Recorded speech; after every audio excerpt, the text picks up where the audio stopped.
మిమ్మలను మనందరినీ కూడా ఆశీర్వదించి దీవించి ఎల్లప్పుడూ కూడా తన వెలుగు బిడ్డలుగా నింపి నడిపించాలని, ఆ వెలుగు బాటలో నడిపించాలని నేను మరి బాబీ స్వామి ఇద్దరు కలిసి దేవుని ప్రార్థిస్తున్నా. కాబట్టి మీ అందరికీ కూడా wish you all a very happy and blessed and holy Christmas. అంతేకాకుండా దేవుని యొక్క అనుగ్రహము ఈరోజు మనం విన్నటువంటి విధంగా మనందరం కూడా దేవుని యొక్క అనుగ్రహానికి పాత్రులగినట్లు మరి ఆ ప్రభు యొక్క జన్మదినాన్ని చక్కగా మనందరం కూడా కొనియాడుకుంటున్నాం. కాబట్టి దేవుని యొక్క అనుగ్రహం మన ఎందుకు ఉండాలని కూడా ఎల్లప్పుడూ మనం ప్రార్థించుదాం. ఈరోజు నాకు చాలా సంతోషకరంగా ఉంది, ఎందుకంటే క్రిస్మస్ ఈరోజు, అందుకే కదా. మరి రెండవది, 19 సంవత్సరాల క్రితం నేను ఇక్కడ క్రిస్మస్ పూజ చేశాను. 19 సంవత్సరాల క్రితం చాలా మంది ఇంకా పుట్టలేదు అనమాట. అప్పటికే మీరు అనుకుంటారా? పుట్టలేదు, కొంతమంది తెలుసు. 19 సంవత్సరాల క్రితం 2001లో ఒకటో క్రిస్మస్ నేను ఇక్కడ సెలబ్రేట్ చేశాను. 2002కి నేను మే మాసంలో ట్రాన్స్ఫర్ అయ్యాను. కాబట్టి 19 సంవత్సరాల క్రితము మరి ఇక్కడ నేను క్రిస్మస్ దివ్య బలి పూజను సమర్పించాను. ఈరోజు మరి పాపయ్య స్వామి మరోసారి నాకు ఈ యొక్క అవకాశాన్ని దయచేసి మీరు రావాలి, ఇక్కడ దివ్య బలి పూజను సమర్పించాలని అడిగినప్పుడు చాలా సంతోషంగా ఆనందంగా నేను ఒప్పుకున్నాను. ఎందుకంటే మళ్ళా నేను విచారణ గురువుగా ఉన్న సందర్భంలో ఎలా ఉందో అలాగనే చాలా చక్కగా యాక్టివ్గా చాలా చక్కగా ఉందన్నమాట.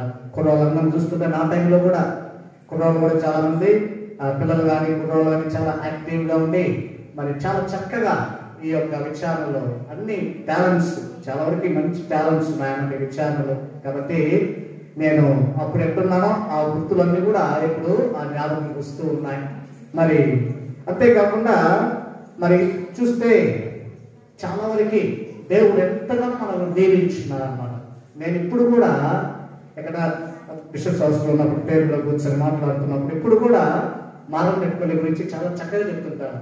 నేను ఇంతవరకు ఎప్పుడు కూడా ఎక్కడ కూడా చెప్పలేదు మారంపల్లి చెడుగా, ఎప్పుడు కూడా మంచిగా చెప్తుంటాను. ఎందుకంటే మీలో ఉన్నటువంటి ఆ టాలెంట్స్ కానీ లేకుండా ఉంటే ఆ శక్తి సామర్థ్యాలు కానీ ఒక సంఘంగా అన్నీ కూడా చాలా చక్కగా ఉన్నాయన్నమాట. ఎప్పుడు చూసినా నేను చెప్తూ ఉంటాను చాలా మందికి కూడా. కాబట్టి ఈరోజు నాకు అన్ని కూడా మరొకసారి గుర్తు వస్తూ ఉన్నాయన్నమాట. 19 సంవత్సరాల క్రితం ఏ విధంగా యాక్టివ్గా ఉందో ఈ రోజు కూడా అదే విధంగా ఈ విచారణ చాలా యాక్టివ్గా ఉంది.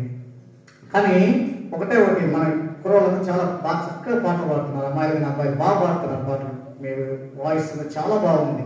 కానీ ఒకటి ఏం చేయాలంటే పాత తరం వారిని మనం మర్చిపోకూడదు. పాత తరం వారిని మర్చిపోకూడదు అనుకుంటారు. ఏం చేయాలా? పాత కొత్త రెండు పాడాలి, సరేనా? పాత కొత్త రెండు పాడాలి. ఎందుకంటే మనం మాత్రం పాడుకుంటుంటే వాళ్ళు వదిలేస్తున్నాం, మనందరం. వాళ్ళు కూడా ఉన్నారు, ఎందుకంటే వాళ్ళు కూడా ఈ సంఘాన్ని నిర్మించారు కదా. మనం పాత కొత్త రెండు కూడా కలిపి పాడితే చాలా బాగుంటుంది అన్నమాట. 6 పాటలు అనుకోండి, కనీసం 2 పాటలు పాతాయి, 3 పాటలు పాతాయి, అర్థంగా చేస్తే చాలా బాగుంటుంది. ఎందుకు చెప్తున్నానంటే తమిళనాడుకి వెళ్ళండి. తమిళనాడుకి వెళ్ళినప్పుడు ఏ ఆలయానికి వెళ్ళినా సరే అందరు కలిసి పాడతారు. ఎందుకు తెలుసా? మహోన్నతమైన 1-2 ట్యూన్సే ఉండేవి తమిళనాడులో. ఎక్కడ ఏ గుడికి వెళ్ళినా కూడా ఏ పాడుతుంటారు. తర్వాత సర్వేశ్వరుని గొర్రెపిల్ల అవునే ఒకే ట్యూన్లో పాడుతుంటారు. లేకపోతే దేవుని వాళ్ళ బయట చూపండి, మరి పరిశుద్ధులు ఇవన్నీ కూడా ఎక్కడికి వెళ్ళినా కూడా తమిళనాడులో ఇన్సుమిన్స్ కూడా. నేను మామూలుగా మాలా టీవీ లేకపోతే జయా టీవీ ఉదయాన్నే పూజ చూస్తూ ఉంటుంది, వాళ్ళు చూస్తుంటాను. ఏదన్నా కొత్తగా పాడతారనేసి లేదు, అన్ని కూడా పాతగా పాడుతుంటారు. అందరూ కూడా యాక్టివ్ పార్టిసిపేషన్ అనేది ఉంటుంది అనమాట. కాబట్టి కొత్త పాత రెండు కలిస్తే ఇంకా బాగుంటుంది. ఎందుకంటే మన క్రికెట్లో ఎంతమంది ఉంటారు? మన క్రికెట్లో 11 మెంబర్స్ ఉంటారు. ఎంతమంది చూసేవాళ్ళు? చాలా మంది చూస్తుంటారు. మన స్టేడియం పోతే చాలా మంది చూస్తుంటారు. మన మన మన ఆరాధన అలా కాకూడదు అనమాట. ఏదో సామి కోయర్ వాళ్ళు ఉంటారు, మీద వాళ్ళందరూ వచ్చి ఒక స్పెక్టేటర్స్ గా ఉండకూడదు అనమాట. అట్లా ఉండకూడదు, అది ఆరాధన కాదు. అందరం కలిసి దేవుని స్థుతించాలన్నమాట, అదే అన్నమాట ఆరాధన. కాబట్టి ఎప్పుడైనా సరే చాలా బాగున్నాయి మీ పాటలన్నీ కూడా, చాలా బాగున్నాయి, చక్కగా ఉన్నాయి. కానీ కొత్త పాట రెండు కలిస్తే పాత తరం వాళ్ళు కూడా అందరు కలిసి పాడటానికి చాలా బాగుంటుంది అన్నమాట. కానీ బాగున్నాయి మీ పాటలు కానీ మీ అన్ని కూడా చాలా బాగున్నాయి. కాబట్టి మరొకసారి మీ అందరికీ కూడా క్రీస్తు ప్రభు యొక్క జన్మదిన శుభాకాంక్షలు తెలియజేసుకుంటూ చిన్నారి బాలయేసు మనలందరినీ కూడా ఆశీర్వదించి దీవించి కాచి కాపాడాలని మనం ప్రత్యేకంగా దివ్య బలి పూజలో ప్రార్థిస్తాం.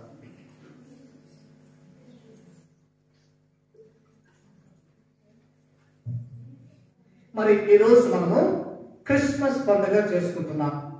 అందరూ వినండి, ఇక్కడ నన్నే చూడండి, ఎవరు చూడబాకండి. మీ బట్టలన్నీ బాగున్నాయి, చీరలు కానీ అన్ని బాగున్నాయి. నేను చెప్తున్నాను, మీ బట్టలు కానీ మీ చీరలు అన్ని బాగున్నాయి. నన్నే చూడండి, నా డ్రెస్ కూడా బాగుంది కాబట్టి నన్నే చూడండి, సరేనా? కాబట్టి ఈరోజు క్రిస్మస్ అంటే ఏంటి? క్రీస్తు ఈ లోకంలో జన్మించాడు. ఎక్కడ చెప్పాడు ఈ లోకంలో జన్మించాడు అనేసి? ఎవరు చెప్పారు? ఏదో సార్ 4 మాటలు చెప్తాడు, పెద్దలు 4 మాటలు చెప్తారు, ఇంతేనా? మరి క్రీస్తు ప్రభు ఈ లోకంలో జన్మించాడని ఎవరు చెప్పారు మనకి? ఎవరు? నాకు తెలియదు. ఎవరు? నాకు పెద్దలు చెప్తే నేను మీకు చెప్తున్నానా? ఎవరికి తెలుసు క్రీస్తు ప్రభు ఈ లోకంలో పుట్టాడనేసి? లేకపోతే వస్తారని ఎవరు చెప్పారు? దేవదూత చెప్పి. నేను చెప్పింది బైబిల్ నాలెడ్జ్, బైబిల్ పరిజ్ఞానం తెలుసుకోవాలి. పరిశుద్ధ గ్రంథం మనకు చెప్తుంది. మన జీవితానికి ముఖ్యమైన ఏంటి? పరిశుద్ధ గ్రంథం. మన జీవితాన్ని నడిపించేది పరిశుద్ధ గ్రంథం. వేద సత్యాలన్నీ కూడా మనకు బోధించేది ఏంటి? పరిశుద్ధ గ్రంథం అన్నమాట.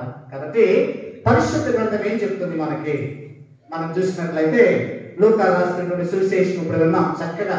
2వ అధ్యాయం 11వ వచనంలో చూస్తే, నేడు దావీదు నగరమున మీకు ఒక రక్షకుడు పుట్టెను, ఆయనే క్రీస్తు ప్రభు. చూసారా? ఎవరు చెప్తుందా? పరిశుద్ధ గ్రంథం చెప్తుంది, సరేనా? లూకా రాసినటువంటి సువిశేషము 2వ అధ్యాయము 11వ వచనం గుర్తుపెట్టుకోవాలి. ఎవరైనా తక్కువ అడిగారంటే ఎక్కడమ్మా చెప్పగలగాలి అన్నమాట. మత్తయి రాసినటువంటి సువిశేషము 1వ అధ్యాయము 21వ వచనాన్ని చూసినట్లయితే, ఆమె ఒక కుమారుని కనును, ఆయనకు యేసు అనే పేరు పెట్టును, ఏదైనా ఆయన తన ప్రజలను వారి పాపముల నుండి రక్షించును. చూసారా? ఆయన ఎందుకు వచ్చాడు? ప్రజల పాపములను క్షమించడానికి వచ్చాడని చక్కగా పరిశుద్ధ గ్రంథం చెప్తూ ఉంది అన్నమాట. అంతేకాకుండా అపోస్తల చర్యలు 13వ అధ్యాయము 23వ వచనాన్ని మనం చూసినట్లయితే, దేవుడు తన వాగ్దానం చేసిన ప్రకారముగా దావీదు వంశుడైన యేసును ఇశ్రాయేలు ప్రజలకు రక్షకుడుగా చేసెను అని ఇక్కడ చెప్పబడుతుంది. చూసారా? తర్వాత యోహాను గారు రాసినటువంటి మొదటి పత్రికలో 4వ అధ్యాయం 14వ వచనాన్ని చూసినట్లయితే, లోక రక్షకునిగా దేవుడు తన కుమారుని పంపినగా మనం చూచితిమి, సాక్ష్యం ఇచ్చితిమి. ఎవరు? యోహాను గారు తెలియజేస్తున్నారు అన్నమాట. మేము చూసాము, దానికి సాక్ష్యం ఇస్తున్నాము అని చెప్తున్నారు. అంతేకాకుండా యోహాను రాసినటువంటి సువిశేషము 3వ అధ్యాయము 16వ వచనం, ఇది కంఠస్థంగా చెప్పగలగాలి. ఏముంది 3వ అధ్యాయం 16వ వచనంలో? దేవుడు ఈ లోకాన్ని ఎంతగానో ప్రేమించాడు. ఎందుకోసము? తన ఏకైక కుమారుని ఈ లోకానికి పంపాడు. ఎందుకు పంపాడు? పాపం నుండి విముక్తి చేయడానికి. అంతేకాకుండా ఎవరైతే ఆయనను విశ్వసిస్తారో వారికి నిత్య జీవం పొందుతారు అని యోహాను రాసినటువంటి సువిశేషము 3వ అధ్యాయం 16వ వచనం చక్కగా చెప్పబడుతుంది. చూసారా? ఎవరైనా అడిగితే, ఏంటన్నా మీరు క్రిస్మస్ చేసుకుంటున్నారు, ఎక్కడ ఎవరు చెప్పారు మీకు? ఏదో మా ఫాదర్ గారు వచ్చారు, 4 మాటలు చెప్పిపోయారు అనకూడదు. బైబిల్ గ్రంథంలో చెప్పాలి. ఇదిగో పరిశుద్ధ గ్రంథం. అంతేకాకుండా యెషయా రాసినటువంటి గ్రంథం మనం విన్నటువంటి మొదటి పట్టణంలో కూడా ఇదిగో ఏం చెప్తున్నారు? చీకటిలో ఉన్నటువంటి ఆ జనులు వెలుగును గాంచారు. యెషయా ప్రవక్త చాలా ప్రవచనాలు చేశారు. ఎందుకు? ఈ లోకంలో లోక రక్షకుడు ఉద్భవిస్తాడు అని యెషయా ప్రవక్త ప్రభు జన్మించడానికి ముందు 7 శతాబ్దాల ముందు తెలియజేశారు.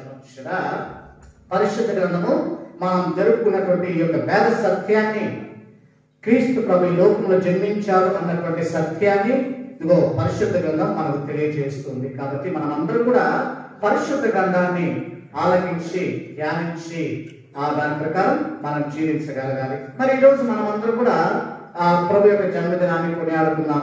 ఒకసారి క్రిస్మస్ పండుగ అయిన తర్వాత మరి ఒక కుటుంబంలో అందరూ కూర్చున్నారు. ఒక అతిథి కూడా ఉన్నారనమాట. ఒక విజిటర్ వచ్చారు, ఆ ఇంటికి కూర్చున్నారు. అందరూ మంచిగా టిఫిన్ చేస్తున్నారు. ఉదయాన్నే పూజకి వెళ్ళారు, క్రిస్మస్ పూజ అయిన తర్వాత వచ్చి కూర్చొని మరి టిఫిన్ తింటూ ఉన్నారు. మరి వాళ్ళ సాంప్రదాయం ఏంటంటే మామూలుగా బయట దేశాలు చూసినట్లయితే మామూలు క్రిస్మస్ ట్రీ పెడతారు. పెట్టిన తర్వాత ఎవరి వాళ్ళ పేర్లు రాసి అక్కడ వాళ్ళకి గిఫ్ట్స్ పెడతారు అన్నమాట. బహుమతులు పెడుతూ ఉంటారు అన్నమాట. చిన్నపిల్లలు ముఖ్యంగా వాళ్ళందరూ కూడా రాత్రి పూజ అయిన తర్వాత వెళ్ళి వాళ్ళు తీసుకుంటారు. అంతవరకు దాన్ని తాకూడదు అనమాట. పూజకి వెళ్ళిన తర్వాతనే. కొన్ని దేశాల్లో ఏం చేస్తారంటే ఉదయం పూజ అయిన తర్వాత చేసుకుంటారు. కాబట్టి ఈ కుటుంబంలో మరి అందరూ కూడా టిఫిన్ చేస్తున్నారు. చేసిన తర్వాత అక్కడ వచ్చినటువంటి అతిథి, ఆ విజిటర్ చిన్న పాపను చూసి, 6 ఏళ్ల వయసు గల పాపను చూసి, అమ్మా ఈరోజు యేసు ప్రభు జన్మదినం కదా, మరి నీకేం బహుమానం అని అడిగినప్పుడు, నాకెందుకు బహుమానం, నా పుట్టినరోజు కాదు కదా, యేసు ప్రభు పుట్టినరోజు కదా, మనం ఆయనకు బహుమానం ఇవ్వాలా అని ఆ చిన్నారి పాప ఆ విజిటర్ చూసి చెప్పింది. మనము ఆయనకు బహుమానం ఇవ్వాలా అని ఆ పాప చెప్పింది. ఆ పాపకు తెలుసో తెలియదు దాని అర్థం, కానీ చూడండి ఆ పాపలో చెప్పినటువంటి దానికి ఎంత చక్కని అర్థం. మనమందరం కూడా ప్రభువుకు కానుక ఇవ్వాలి. ఏంటి కానుక ఇచ్చేది? మన జీవితాన్ని ఆయన కానుక ఇచ్చి, ఆ ఇచ్చినప్పుడు దేవుడు మనందరినీ కూడా ఆ ప్రభువు చూపించే వెలుగు మార్గంలో నడిపిస్తూ ఉంటారు. కాబట్టి మన జీవితమే ఆ ప్రభువుకు కానుకగా ఇవ్వగలగాలి. నేను మామూలుగా ఆస్ట్రేలియాలో పనిచేసినప్పుడు 6 గంటలకు చిన్నపిల్లల పూజ ఉంటుంది. 24వ తారీఖు సాయంత్రం 6 గంటలకు అన్ని విచారణలో 6:30 ఆ ప్రాంతంలో చిన్నపిల్లలకు మాత్రం పూజ ఉంటుంది అనమాట. చిన్నపిల్లలు అంటే ఎందుకంటే మిడ్ రాత్రి పూజకి రాలేదు కాబట్టి అందరూ 6 గంటల పూజకి వస్తారనమాట. ఆ పూజ అన్నిటికంటే చాలా పాపులర్ అనమాట. ఎందుకంటే పిల్లలు మాత్రమే రాదు, వాళ్ళ తల్లిదండ్రులు, వాళ్ళ అవ్వ తాతలు అందరూ చేస్తారు పూజ. బయట పెట్టేస్తారు పూజ, చాలా మంది వస్తారని చెప్పేసి చాలా బాగుంటుంది. అంతేకాకుండా మామూలుగా మేము ఏం చేస్తామంటే కూడా ఆడ ఎంకరేజ్ చేస్తాం. చిన్నపిల్లలందరూ కూడా 1 నుంచి 10వ తరగతి చదివే పిల్లలు అందరూ కూడా మరి గొర్రెలు లాగానో, ముగ్గురు రాజు లాగానో, జోజప్ప గారు లాగానో, దేవదూత లాగానో డ్రెస్ వేసుకున్నాను. చాలా వాళ్ళందరూ డ్రెస్ వేసుకొస్తారు. కొత్త డ్రెస్ వేసుకోరు, వాళ్ళందరూ ఇలా వేసుకుని వచ్చేస్తుంటారు అనమాట. ఒక కొల్లలో వస్తాడు అన్ని కట్టుకొని, లేకుండా అంటే దేవదూతగా కట్టుకుని వస్తుంటారు, జోజప్ప గారు కర్ర కట్టుకుని వస్తుంటారు. ఈ విధంగా రకరకాల వేషాలు వేసుకుని పూజకి వస్తారు. చాలా బాగుంటుంది అన్నమాట. పూజ అయిన తర్వాత సప్రసాదం తీసిన తర్వాత ఒక పెద్ద కేక్, నా టైంలో నేను స్టార్ట్ చేసానమాట. ట్రిపుల్ గారికి తీసుకొచ్చి పిల్లలందరూ పిలుస్తాం. దాదాపు 100 మంది పైన ఉంటారు. పిల్లలందరూ నుంచి హ్యాపీ బర్త్డే టు జీసస్ అని పాడతారు. యేసు ప్రభుకు హ్యాపీ బర్త్డే పాడిన తర్వాత పిల్లలకి కట్ చేసి అన్నట్టు. ఒకసారి ఆ విధంగా నేను చేసినప్పుడు నేను అడిగినా, ఏంటమ్మా ఈరోజు యేసు ప్రభు పుట్టినరోజు కదా, ప్రభు కేక్ కట్ చేయాలా, ఆయన దగ్గర కేక్ కట్ చేసి తినాలా, మరి వీళ్ళందరూ తింటున్నారంటే ప్రభు మనందరి కోసం ఇచ్చారు. మా బాధలు ప్రభు మనందరి కోసం ఇచ్చారు అంటే ఆ పాప చెప్పేది ఏంటంటే, ఈ రోజు మనం ఆనందంగా సంతోషంగా ఈ కేక్ కానీ ఈ సంబరాలన్నీ కూడా చేసుకుంటున్నామంటే దేవుడు మనకు యేసు ప్రభు ద్వారా ఇచ్చినటువంటి గొప్ప కానుక అని ఆ అమ్మాయి చెప్తూ ఉండారు. కాబట్టి ఈరోజు క్రీస్తు ప్రభు యొక్క జన్మదినాన్ని కొనియాడుతున్నటువంటి మనము ఆనందిస్తున్నాము, సంతోషిస్తున్నాము. ఎందుకంటే మనందరినీ కూడా రక్షించడానికి కోసం దేవుడు తన కుమారుని ఈ లోకానికి పంపాడు. ఈ విషయాన్ని మనం ఇప్పుడు విన్నటువంటి సువిశేషం ఒకసారి మనం గమనించినట్లయితే, లూకా రాసినటువంటి సువిశేషము 2వ అధ్యాయం 1 నుంచి 14 వరకు చక్కగా మనందరికీ కూడా వినిపించబడింది. దాన్ని చూసినట్లయితే 3 విధాలుగా మనం దాన్ని ఆ సువార్తను విభజించవచ్చు. మనం విన్నటువంటి ఆ సువార్తను 3 విధాలుగా. మొట్టమొదటిగా అక్కడ ఒక చరిత్రను తెలియజేస్తుంది. ఎవరు చక్రవర్తిగా ఉన్నారు అక్కడ? ఇప్పుడు మనం విన్నాం సువిశేషం, మీ అందరికి పరీక్ష పెట్టాలి. ఎవరు చక్రవర్తిగా ఉన్నారు? అగస్తుస్ చక్రవర్తి. చూసారా? ఆ కాలమున తన సామ్రాజ్యమును జనాభా లెక్కలు సేకరించవాలని అగస్తుస్ చక్రవర్తి ఆజ్ఞాపించారు, అధికారం ఇచ్చారు. చూసారా? ఇది చరిత్ర. అగస్తుస్ చక్రవర్తి గురించి చూసినట్లుగా మనకు కనిపిస్తుంది అన్నమాట. ఇంచుమించు క్రీస్తు పుట్టానికి ముందు 24 నుంచి మనం చూస్తున్నాం. 14 నుంచి 27 నుంచి 14 వరకు కూడా ఈయన రోమ రాజ్యాన్ని పరిపాలించారు అన్నమాట అగస్తుస్ చక్రవర్తి. కాబట్టి ఈయన చరిత్రలో మనం చూస్తాం. ఇక్కడ ఒక రాజు చక్రవర్తి ఏం చేస్తున్నారు? జనాభా లెక్కలు సేకరించాలని ఆజ్ఞాపిస్తున్నారు అన్నమాట. కాబట్టి ఒక చరిత్ర ఇక్కడ మనం తెలియజేస్తున్నారు. మొట్టమొదటిగా జనాభా లెక్కలు సేకరించవలసినదిగా ఇక్కడ అగస్తుస్ చక్రవర్తి ఒక ఆజ్ఞ జారీ చేస్తున్నారు అనమాట. మరి ఎవరి సమయంలో జనాభా లెక్కల సేకరించబడింది? ఎవరు అధ్యక్షుడిగా ఉన్నాడు?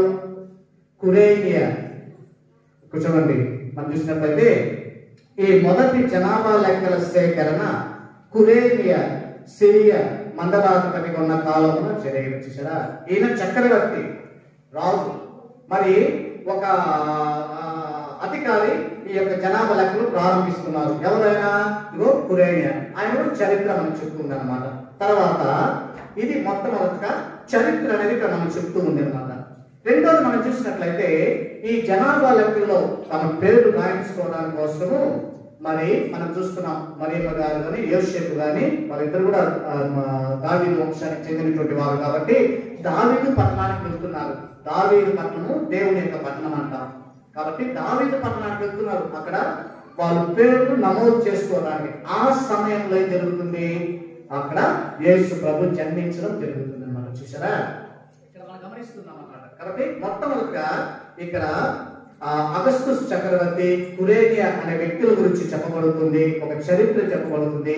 మరి వాళ్ళు ఆజ్ఞాపించినటువంటి సమయంలో ఇక్కడ జనాభా లెక్కలు సేకరించే సమయంలో యేసు ప్రభు జన్మించడం అంటే అక్కడ మనకు అర్థమైందంటే క్రీస్తు ప్రభు ఒక చరిత్ర పురుషుడు అని ఇక్కడ మనకు తెలియజేయడం అవుతుంది. కాబట్టి ఏదో బైబిల్ గ్రంథం చెప్తుంది అని అనుకోకుండా మనం ఏం చేస్తున్నాం? ఇక్కడ ఆయన ఈ లోకంలో నిజంగా జన్మించాడు అని చరిత్ర పురుషుడు అని ఇక్కడ చక్కగా చెప్పబడుతుంది. ఎందుకంటే ఈ అగస్టస్ చక్రవర్తి కాలంలో జనాభా లెక్కలు సేకరించే సమయంలో యేసు ప్రభు జన్మించడం ఇక్కడ మనం చూస్తూ ఉన్నాం అన్నమాట. ఇక మూడోది, ప్రభు జన్మించిన తర్వాత ఏం జరిగింది?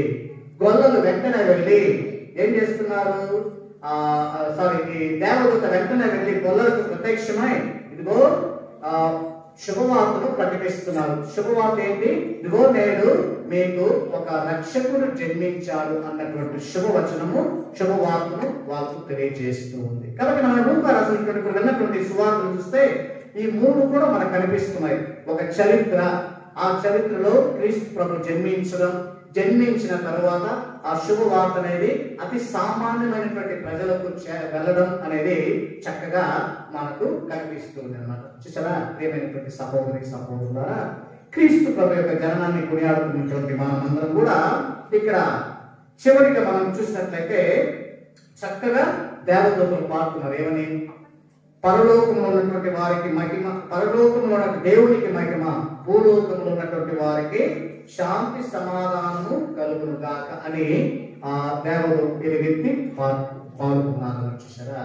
చక్కగా ఇదిగో మహోన్నత సర్వేశ్వరునికి మహిమ, భూలోకంలో ఉన్నటువంటి వారికి దేవుని అనుగ్రహానికి పొందినటువంటి వారికి శాంతి కలుగును గాక అని ఒక చక్కనైనటువంటి ఎలుగెత్తి ఆ దేవదూతలో ప్రకటన చేస్తూ ఉన్నారు. మరి మనమందరం కూడా దేవుని యొక్క అనుగ్రహానికి పాత్రులమైనామా? మరి మనందరం కూడా ఆ శాంతి సమాధానం దేవుడిచ్చేదాన్ని మనం పొందగలుగుతున్నామా అని ప్రతి ఒక్కరూ కూడా ఆత్మ పరిశోధన చేసుకోవాలి. కాబట్టి ఈరోజు చక్కనైనటువంటి ఈ యొక్క వేద సత్యాన్ని, ప్రభు యొక్క జననాన్ని కొనియాడుతున్నటువంటి మనమందరం కూడా ఆ ప్రభు మనలో జన్మించాలా అన్నటువంటి విషయాన్ని ఎప్పుడు కూడా మనం మర్చిపోకూడదు. మనం ఏం చేస్తాం? మామూలుగా ఎవరికైనా సరే పుట్టినరోజు వచ్చిందంటే మనం కానుకలు ఇవ్వడం సహాయం చేస్తాం. మిగతా వారికి బర్త్డే వస్తే విష్ చేస్తాము, విష్ చేసి ఏదైనా సరే కానుకలు ఇస్తూ ఉంటాం. అదేవిధంగా ఈ రోజు యేసు ప్రభు పుట్టినటువంటి రోజు, మరి ఆ చిన్నారి వారి యేసుకు మనం తెచ్చినటువంటి కానుక ఏంటి అని ప్రతి ఒక్కరు కూడా ఆత్మ పరిశోధన చేసుకోవాలి.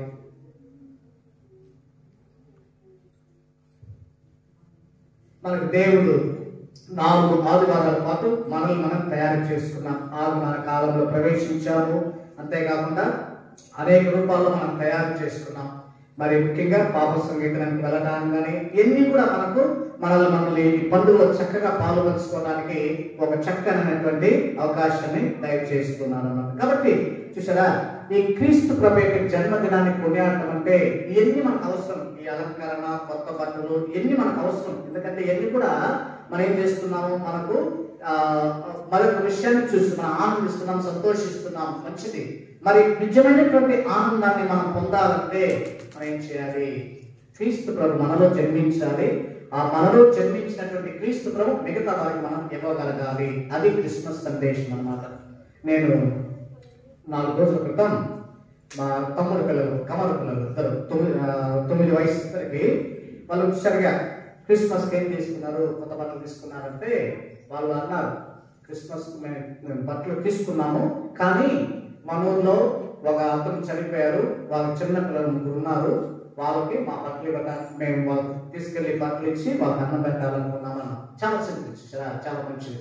క్రిస్మస్ అంటే దేవుడు మనకు గొప్ప కానుక ఇచ్చాడు తన కుమారుని. అందుకే మనం అందరం కూడా గిఫ్ట్స్ ఇచ్చుకుంటున్నాం అన్నమాట. అంటే దాని ఇంగ్లీష్ అంటారు, Christmas is not only receiving but always giving. అంటే క్రిస్మస్ అనేది తీసుకోవడం కాదు, ఇవ్వడము. అదే దేవుడు చేసింది కూడా. మనం తీసుకోలేదు, ఆయన అచ్చిదా మనందరికి ఇచ్చినది తన కుమారుని ఈ లోకానికి ఆయన ప్రసాదించాడు అన్నమాట. గొప్ప కానుకగా మనకు ప్రసాదించాడు. కాబట్టి ఈ సంతోషాన్ని మనము అనేక విధాలుగా గిఫ్ట్స్ ఇవ్వడం కానీ, లేకపోతే గ్రీటింగ్స్ తెలుపుకోవడం కానీ, ఈ విధంగా మనం అందరూ కూడా తెలియజేసుకుంటున్నాం అన్నమాట. కాబట్టి మొట్టమొదటిగా దేవుడు తన కుమారుని ఈ లోకానికి బహుమానంగా ఇచ్చాడు. ఆ బహుమానం పొందినమంటే మనమందరం కూడా దేవుని బిడ్డలుగా క్రీస్తు ప్రభు మనల్ని చేస్తూ ఉన్నారు. కాబట్టి క్రీస్తు జననాన్ని మనం ఈ రోజు జరుపుకున్నటువంటి సందర్భంలో 3 బహుమతులను దేవుడు మనకు ఇస్తున్నారు. మొదటిది ఆనందం, రెండవది రక్షకుడు, మూడవది శాంతి. ఎప్పుడూ మర్చిపోకూడదు. క్రీస్తు ప్రభు జన్మదినాన్ని కొనియాడుతున్నటువంటి మనమందరం కూడా ఆనందించాలా, సంతోషించాలా. ఆ దేవదూత వాళ్ళు ఆ రోజు ప్రత్యక్షమై, వాళ్ళు పరలోక ప్రత్యక్షమై సర్వేశ్వరుని స్తుతించినట్లే ఈ రోజు కూడా మనకు చూసి కూడా దేవుడు మన దూత ఈ విధంగా చెప్పగలగాలి, మహోన్నత స్థానంలో దేవునికి మహిమ, భూలోకమున ఆయన అనుగ్రహములకు పాత్రులకు వారికి శాంతి కలుగునుగా. కానీ ఈ రోజు కూడా మనకు చెప్పగలగాలి. కాబట్టి మనందరూ కూడా ఈ క్రిస్మస్ రోజున ఆనందించాలి, సంతోషించాలా. ఎందుకంటే దేవుడు మనందరికీ కూడా ఒక రక్షకుని ప్రసాదించాడు. ఎందుకోసం? మనందరూ కూడా శాంతి సమాధానంగా జీవించేటట్టు చేయడానికి కోసం అన్నారు. కాబట్టి దీన్ని ఒక పండుగగా, ఒక ఉత్సాహంగా, ఒక రక్షణ పండుగగా, ఒక సఖ్యత పండుగగా మనమందరం కూడా కొనియాడుతున్నాం. కాబట్టి ప్రియ సహోదరి సహోదరులారా, మనమందరం కూడా ఏం చేయాలి? క్రీస్తు ప్రభు ఈ లోకంలో వచ్చింది మనందరం కూడా వెలుగులో నింపి వెలుగులో నడిపించడానికి కోసం. అంటే అన్నాడు కదా ఆయన, నేనే జీవమును మార్గమును వెలుగు ఉన్నాను. కాబట్టి ఆ వెలుగులో మనమందరం కూడా నడవగలగాలి. వెలుగు బిడ్డలంగా మనం ఉండాలి. చీకటి చెందినటువంటి వారు ఉండకూడదు. చీకటి పాపం అనేది మనందరినీ కూడా చీకటిలో పడవేస్తుంది అనమాట. ఆ చీకటి నుంచి మనల్ని విముక్తులను గావించడానికే దేవుడు తన కుమారునిలో పంపాడు. అదే యెషయా చెప్తున్నాం కదా, అంధకారంలో ఉన్నటువంటి జనులు ఒక గొప్ప వెలుగును గాంచారు. ఆ వెలుగు ఏంటి? క్రీస్తు ప్రభు అన్నమాట. ఈ రోజు కూడా మనం కూడా ఆ వెలుగు మనం చూడగలగాలి. మన జీవితంలో క్రీస్తు ప్రభు వెలుగును మనం పొందగలగాలి. మనం వెళ్ళిన తర్వాత మనం క్రీస్తుగా మనం మారుతూ మిగతా వారికి వెలుగుగా ఉండాలి. ఎప్పుడు కూడా మిగతా వారి జీవితంలో మనం చీకటిగా ఉండకూడదు అనమాట, వెలుగుగా ఉండాలన్నమాట. అది దేవుడు. కాబట్టి ఈ క్రిస్మస్ సందర్భంగా మనం అందరూ కూడా నేర్చుకోవాల్సింది ఏంటంటే, దేవుడు నన్ను ఆహ్వానిస్తున్నాను తన బిడ్డగా, వెలుగుతో నింపుతున్నాడు, నేను వెళ్ళి మిగతా వారికి వెలుగుగా జీవిస్తాను అని మనం అందరం కూడా ఆనందించాలా, సంతోషించాలా. అంతేకాకుండా ఆ వెలుగు బిడ్డలంగా ఉండడానికి ప్రయాసపడాలి. కాబట్టి మరొకసారి మీ అందరికీ కూడా ప్రియమైనటువంటి సహోదరి సహోదరులారా, క్రీస్తు ప్రభు యొక్క జన్మదిన శుభాకాంక్షలు తెలియజేసుకుంటూ, దేవుడు మనందరినీ కూడా ఆశీర్వదించి దీవించి మనందరూ కూడా నడిపించాలని ప్రత్యేక విధంగా ప్రార్థించుదాం. మరి ముఖ్యంగా ఈ ప్రపంచం అంతా కూడా మనకు తెలుసు, ఈ కరోనా అనే వ్యాధితోటి ఇంకా అలమటిపోతున్నారు ప్రజలందరూ కూడా. కాబట్టి లోకంలో జన్మించినటువంటి ఆ చిన్నారి బాలయేసు మరి ముఖ్యంగా ఈ వ్యాధిని పోగొట్టి మరి రాబోతున్నటువంటి సంవత్సరం అంతా కూడా అందరికీ మంచిదే జరగాలని, ప్రపంచం అంతా కూడా మంచి ఆయురారోగ్యంతో వర్ధిల్లాలని ప్రత్యేక విధంగా మనం ప్రార్థించుదాం. ఈ కరోనా అనే వ్యాధిని దేవుడు తీసివేసి, అంతేకాకుండా ఎక్కడైతే దీని చోటుకి బాధపడుతున్నారో వాళ్ళందరికీ స్వస్థతను దయచేసి వాళ్ళందరినీ కూడా దేవుడు ఆశీర్వదించేటట్లు ప్రత్యేక విధంగా ప్రార్థించుదాం. దేవుని యొక్క దీవెనలు ఎల్లప్పుడూ మనంతో ఉండాలని మన కోసం జన్మించినటువంటి చిన్నారి బాలయేసుని చూసి ప్రార్థించుదాం. ఆమేన్.